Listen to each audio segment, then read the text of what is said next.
We concluded that we have shared interest, and we both have an interest in balanced trade. Hello, happy Monday, maybe an extra happy Monday with the financial markets rallying, and welcome to your Newsmax Daily for May the 12th, 2025. That is Treasury Secretary Scott Bessent speaking in Geneva, Switzerland this morning after weekend trade talks with Chinese officials. We had very robust discussions, an agreement on a 90-day pause, and substantially moved down the tariff levels.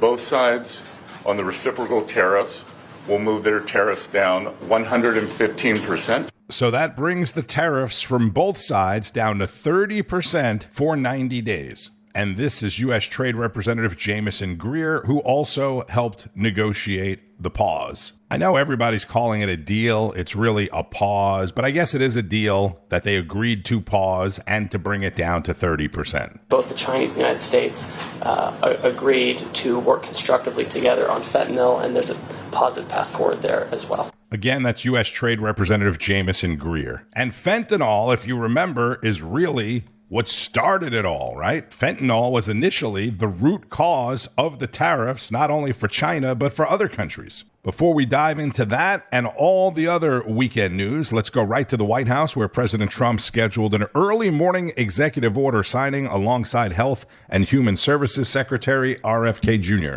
For years, pharmaceutical and drug companies have said that research and development costs were what they are, and for no reason whatsoever, they had to be borne by America alone. Not anymore, they don't. This means American patients were effectively subsidizing socialist healthcare systems in Germany, in all parts of the European Union. They were the toughest of all. They were nasty.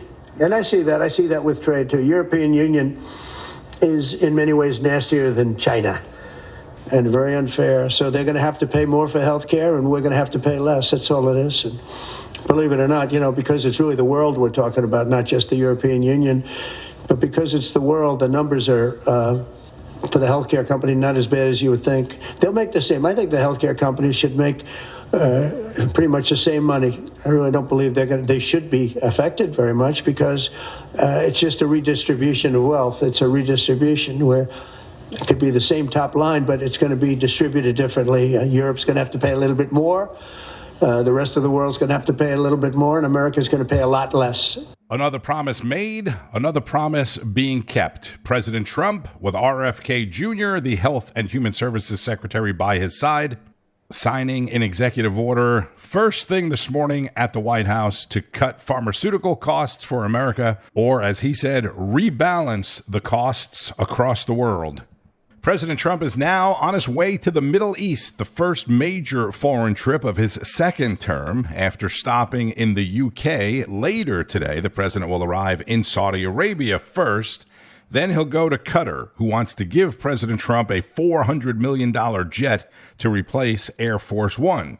There was a lot of talk about that over the weekend. Big splash on social media. Everyone's talking about it today as well. Then he'll wrap up the trip later this week in the UAE, United Arab Emirates, which recently has played a big role in mediating conflicts around the world, right? As the president and other parts of the world, the United States and other countries, I should say, hope to end the war in Ukraine. Over the weekend, Ukrainian President Zelensky said for the first time that he is ready to meet with Russian President Vladimir Putin face-to-face. And over the weekend, the United States, Team Trump, facilitated a ceasefire in the emerging conflict between India and Pakistan. China expert Gordon Chang and foreign policy expert Fred Fleitz spoke about it with Newsmax's Rita Cosby over the weekend. Clearly, this talk of de-escalation, I think, is not in the interest of the United States. We got to remember that our tariffs are there as a remedy for the theft of U.S. intellectual property. China steals about $500 billion a year of U.S. IP, as well as for its increasingly predatory trade practices. So if we get rid of our tariffs, we won't have any remedy, and the Chinese are going to continue their predatory trade practices and their theft of our IP. So I hope that we hang tough until we see something really happen. Remember, the Chinese chief negotiator, Vice Premier He Lifeng, was the guy who negotiated the January 2020 Phase 1 trade deal, which China almost immediately dishonored. So this guy does not have a good track record with us, and China, certainly over the course of decades, has never honored a trade deal with us. You know, Fred, President Trump, we saw some of those comments that he put out that John Huddy was referring to, and he threw out the idea of 80% tariffs, which is lower, of course, than what they have been talking about so far and what's been implemented so far. What do you make of that, not just from an economic standpoint, but really from a political strategy, Fred? Well, President Trump knows that when China was admitted into the free market about 25 years ago when it joined the World Trade Organization, there was an assumption this would lead to political and economic reforms. But as Gordon just mentioned, this didn't happen.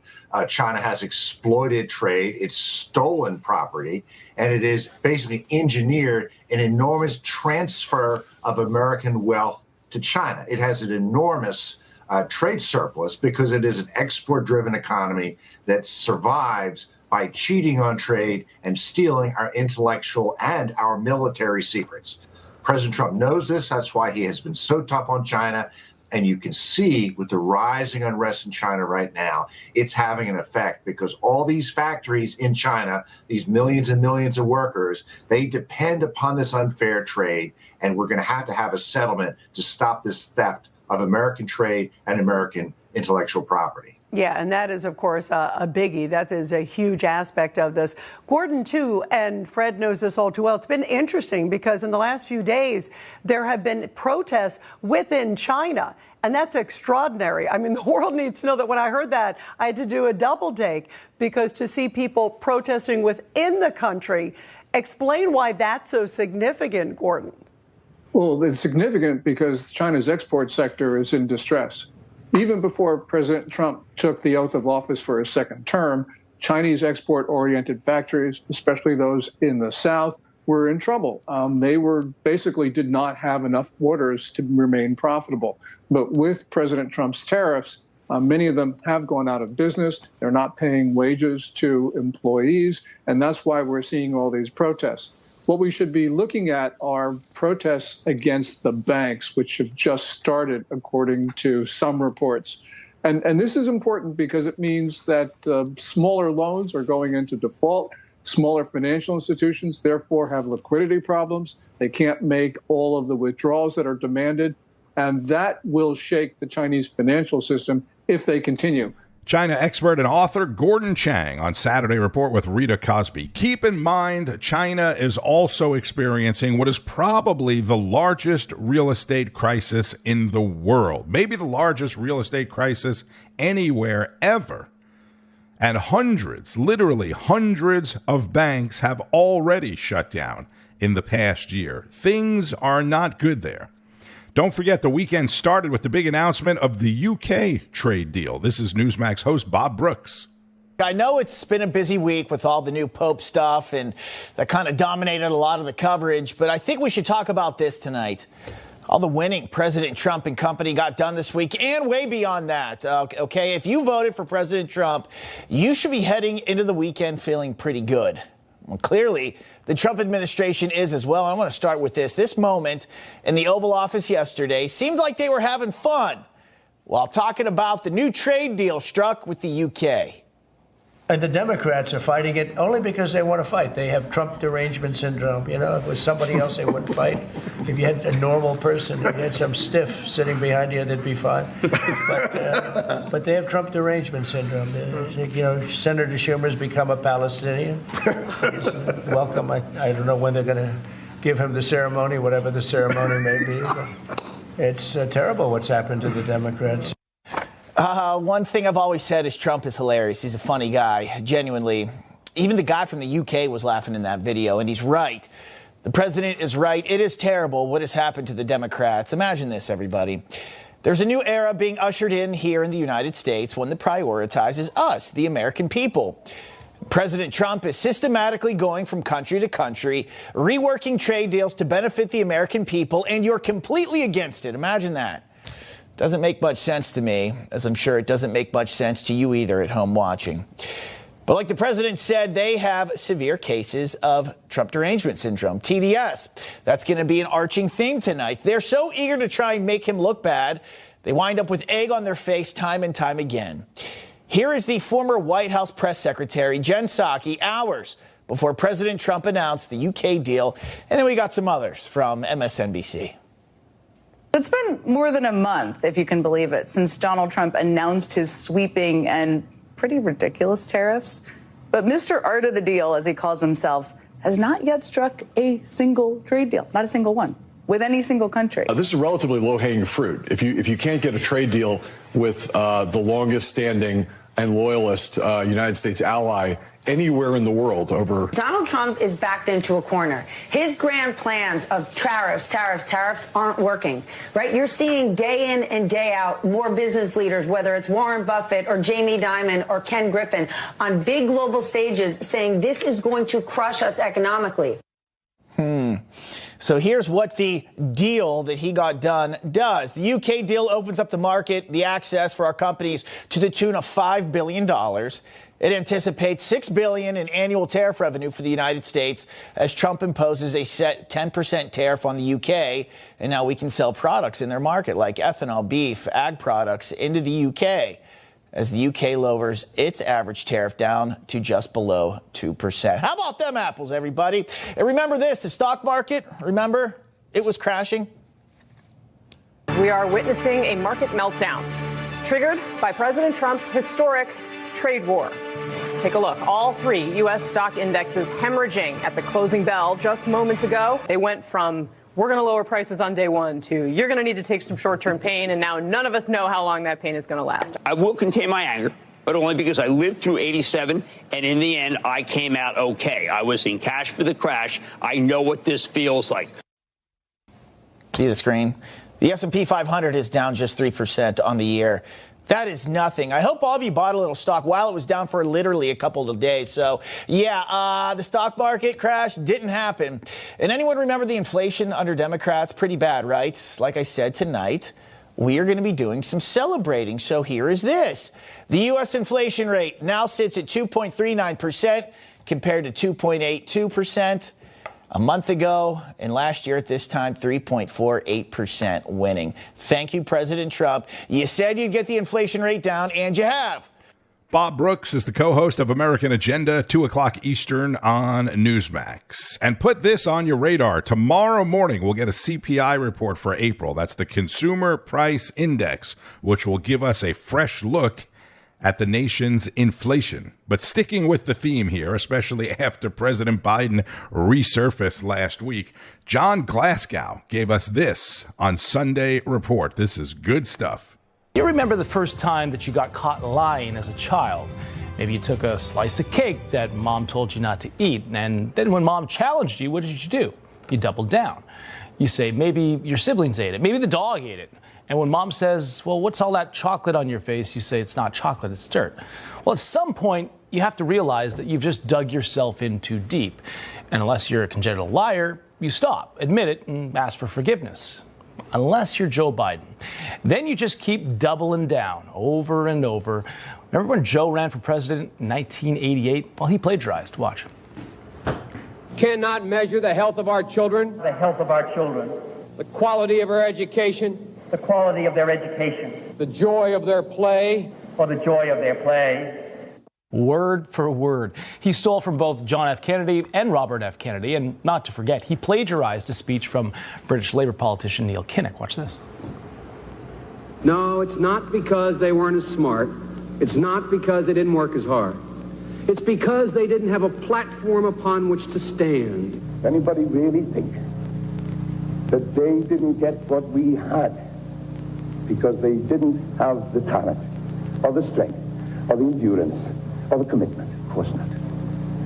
It was because there was no platform upon which they could stand.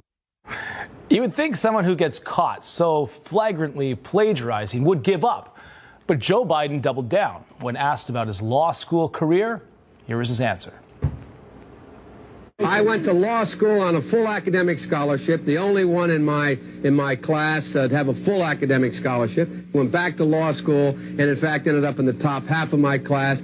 I was the outstanding student in the political science department at the end of my year. I graduated with 3 degrees from undergraduate school and 165 credits, only needed 123 credits. Biden now concedes he did not graduate in the top half of his law school class, that he does not have 3 degrees from college, and that he was not named outstanding political science student in college. Newsweek says Biden actually went to school on a half scholarship, ended up near the bottom of his class, and won only 1 degree, not 3.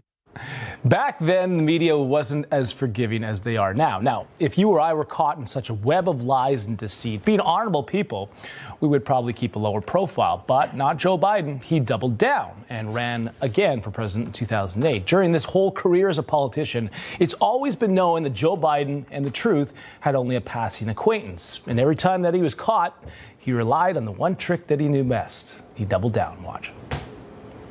Mean the laptop is now another Russia hoax? That's exactly what. Is this where you're going? This is where he's going. The laptop is Russia.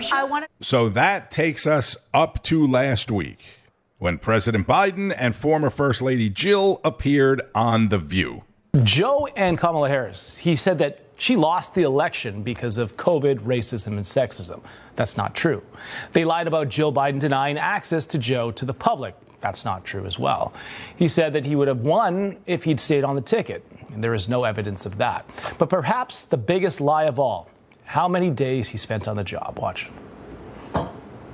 You know, one of the things that and Alyssa, you know, one of the things I think is that the people who wrote those books were not in the White House with us. Mm-hmm. And they didn't see how hard Joe worked every single day.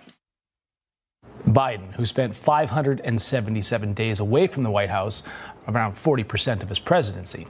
So most normal folks would keep maybe a low profile, run from the lies. But Biden is using the same Biden technique, and he's doubling down yet again. Jon Glasgow on yesterday's Sunday Report, part of Newsmax's fantastic weekend lineup, and this while the Democrats try and craft a message of Biden's legacy, right? You remember when they said the videos of Joe's mental decline were deep fakes by far right-wingers? And let's wrap it up with Newsmax judicial analyst Judge Andrew Napolitano weighing in on President Trump's appointment of his friend Judge Jeanine Pirro as interim U.S. attorney in D.C. So this is an interim appointment under the Federal Vacancies Act. It lasts for 210 days. By that time, the president will need to either nominate Jeanine and have her confirmed, or nominate someone else and have that person confirmed. Because by the end of the 210th day, she no longer has the opportunity to stay there as interim. Mm-hmm. So I worked with Jeanine for, probably 15 years. There are two, and I've been in television for 30 years. There's really two kinds of lawyers on air. There are lawyers who are television people, and there are lawyers who are television people but still are serious lawyers. Jeanine is in the latter category. Yeah. I mean, she and I have agreed and disagreed on many things. She knows the law. She understands the law. She has tremendous experience prosecuting as the chief prosecutor of Westchester County, which, for those not around here, is just north of New York City. A very wealthy so-called bedroom community, but a lot of crime, a lot of gang crime, not unlike what she will be prosecuting in D.C. My hat is off to her. It's a good choice, and I wouldn't be surprised if she stays there, meaning if the president decides she's doing such a good job, it's time to nominate her and let the Senate confirm her. Were you surprised by that pick, to see Jeanine Pirro? I was not surprised, because I know Jeanine, and I know of her closeness to the president, and I know of her willingness to want to work in his administration. She and I talked, I won't reveal what we said, but she and I talked about this back in 2016, not this particular job, but her willingness, and she was asking me about mine, to serve in his administration. Yeah, she's a big supporter of President Trump. But Ed Martin was, I believe, the initial pick, and right? Also a big supporter of the president, but became a lightning rod in such a way that he couldn't get enough votes amongst Republican senators on the Senate Judiciary Committee. I think he would have been confirmed if it went to the floor, but under the Senate rules, you got to get through that committee in order to get to the floor. Judge Andrew Napolitano on Newsmax, and I'm glad Emma Reckenberg mentioned Ed Martin, right? Don't forget, the Judge Jeanine appointment only happened because the Republicans couldn't get out of their own way and move Ed Martin, President Trump's initial pick, to a floor vote. Speaking of that, Republicans in Congress will continue working on the one big, beautiful bill this week, and some progress needs to start being made. House Speaker Mike Johnson needs to start doing something. So we have a brand new executive order to control the price of pharmaceuticals in the country. The United States and China have reached an agreement to pause the tariff war for 90 days and bring tariffs down to 30% on both sides for now. Now, Gordon Chang said that China has a history of not abiding by its agreements or not sticking to plans that it agrees with. So we'll see what happens here. But the stock markets are rallying today, all the financial markets. The India-Pakistan truce seems to be holding for now. I said there was also news of a possible Ukraine-Russia ceasefire in the makings over the weekend. Zelensky said he'd be willing to meet with Putin for the first time. And now I see that Putin has delivered some drone strikes in Ukraine. So who knows where that's going to go. But President Trump is on his way to the Middle East to cover a lot of ground, including the Russia-Ukraine war. Be sure to keep up with all of the news and breaking developments throughout the day on Newsmax, N2, and at Newsmax.com. Also, make sure you have the Newsmax app on your phone so you can stay informed anywhere, anytime. There is going to be a lot to stay informed on. The news starts each and every morning with Wake Up America, followed by National Report, Newsline with Bianca De La Garza, American Agenda, Carl Higbee, Greta Van Susteren, Ed Henry, John Bachman, Rob Schmitt, Chris Salcedo, Greg Kelly, Finnerty, and much, much more. I'm Tony Marino. Today is National Technology Day, by the way, and since you are listening to me on this thing called a podcast, likely on your cell phone or your laptop, you are already celebrating Technology Day, with technology playing such a huge role in just about every aspect of our lives, right? Enjoy the rest of your Monday and keep on fighting the good fight. News breaks every minute, every day. You need the app, the Newsmax app. Find it free on your smartphone store. Then watch us anytime, anywhere. Information. Truth. Is freedom. Is Newsmax. It's real news for real people.